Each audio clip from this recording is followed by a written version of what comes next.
Hey guys, how's it going? It is Kire here with another Infinite Magicraid video, and in today's video I want to talk about Elbek because I reverted this guy and I want to give you guys a little bit more context on why I did that, and then also how good I think this character is, because I feel like if people have been following my content, a lot of people will comment on the characters that I've reverted, and I want to give a little bit more insight onto that thought process because it's a big deal to revert a character, and it would be pretty discouraging if in like a previous video I say he's good. I do still think he's a good character, but I want to at least give you guys a little bit more context there on the decision where it's like, okay, I'm building up a character. This guy said he was good and then he reverted him, and is he trash now? Is he not as good as he thought? Was he wrong? All that stuff. And so when it comes to Elbek here, I feel like he's above average for sure as a character, but also at the same time, I really didn't give him a fair shake on just how to fully test him, because I think he's very unique and he's one of the only characters that has this. So it takes a lot of testing to be able to make sure this character is actually good. I also think a lot of the testing that I would do for him to make sure he's actually good can't be done in the gallery, because you need to have auras, you need to have the right gear, and in the gallery here, being able to go through, like, let's say I go to this trial thing, this is just not good enough to be able to actually test him thoroughly,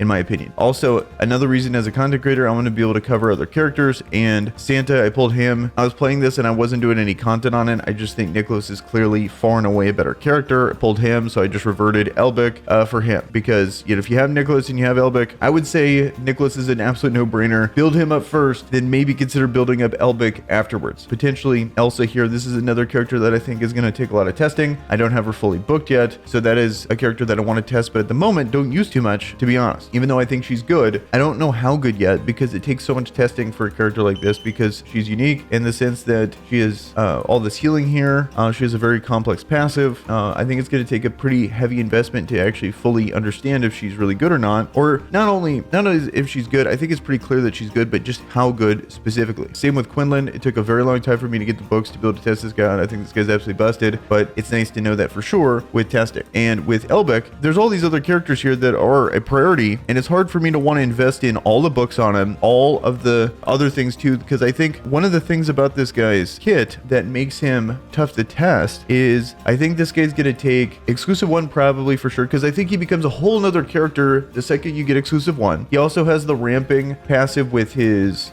Desert Soul here, where he's gaining max HP. So then that's gonna leave a whole bunch of other stuff on the table to test. Like for example, these auras here. This is Recovery Horn Aura. This is a incredibly good aura, but very hard to farm, because not only is it epic, but then to actually level it, it's 789 out of this. And when it comes to these, 789 are some of the hardest ones to get, because based on the number, it's more rare. So it's very difficult to get that, even though I'm constantly crafting. I save everything that's 789, but this is, you know, months of farming here, and this is really all I got, except, you know, obviously I'm putting in a ton in Catherine. But I think for a character that has scaling max HP and he's supposed to be a support character, something like this would be, I would want to test him with this on there, see how good this is, because, you know, 4% of like 1.5 million is going to be really good, stuff like that.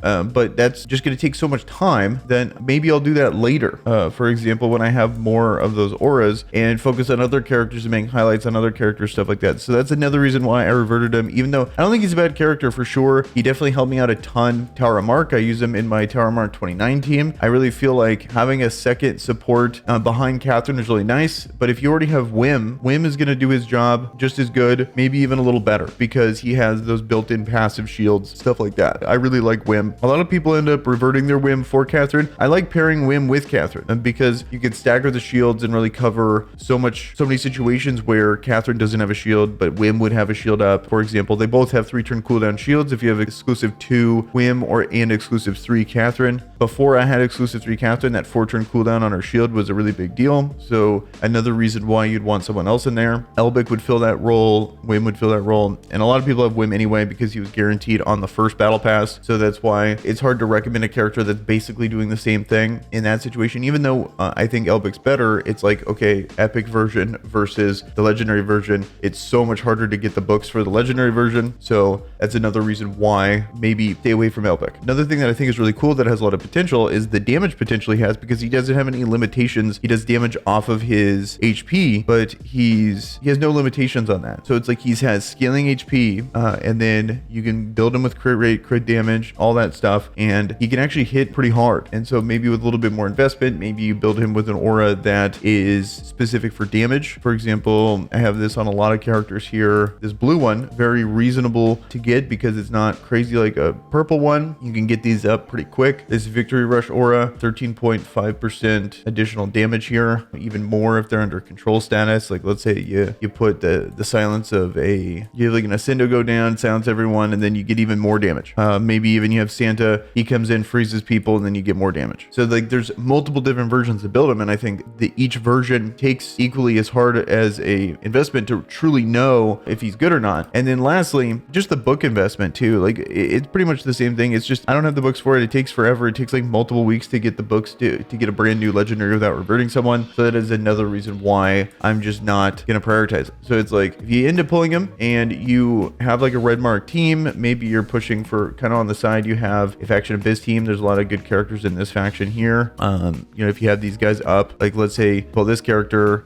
you have him, you have like AoE, something along those lines. You know, you're also want to have something like that. He would be a good fit for that as well. You have the combo of Guana plus him as your supports, and he's like a pseudo damage dealer there as well. So I really like him. I think he's totally worth investing into, but I think there's so many other characters that are a higher priority, especially with all the pulls potentially that are going down. Might not necessarily be worth pulling for, but I want to give a little bit more context on my decision, why I reverted him, why I think he's okay, but I don't know for sure if he's actually as good as I think he is without doing a full test. If I had to guess, and if you already have a support, like let's say a Catherine or a Whim or a Catherine Liz, something along those lines, maybe Catherine Luna, he's probably going to be a pretty low priority for you to build out. So that's my overall thoughts on Elbek here. Let me know in the comments below what you guys think. If anyone's actually fully built him and tried stuff like this out, that'd be awesome to hear, so we could get a better idea of how good he is going forward. So with that, guys, I'm out of here. Peace.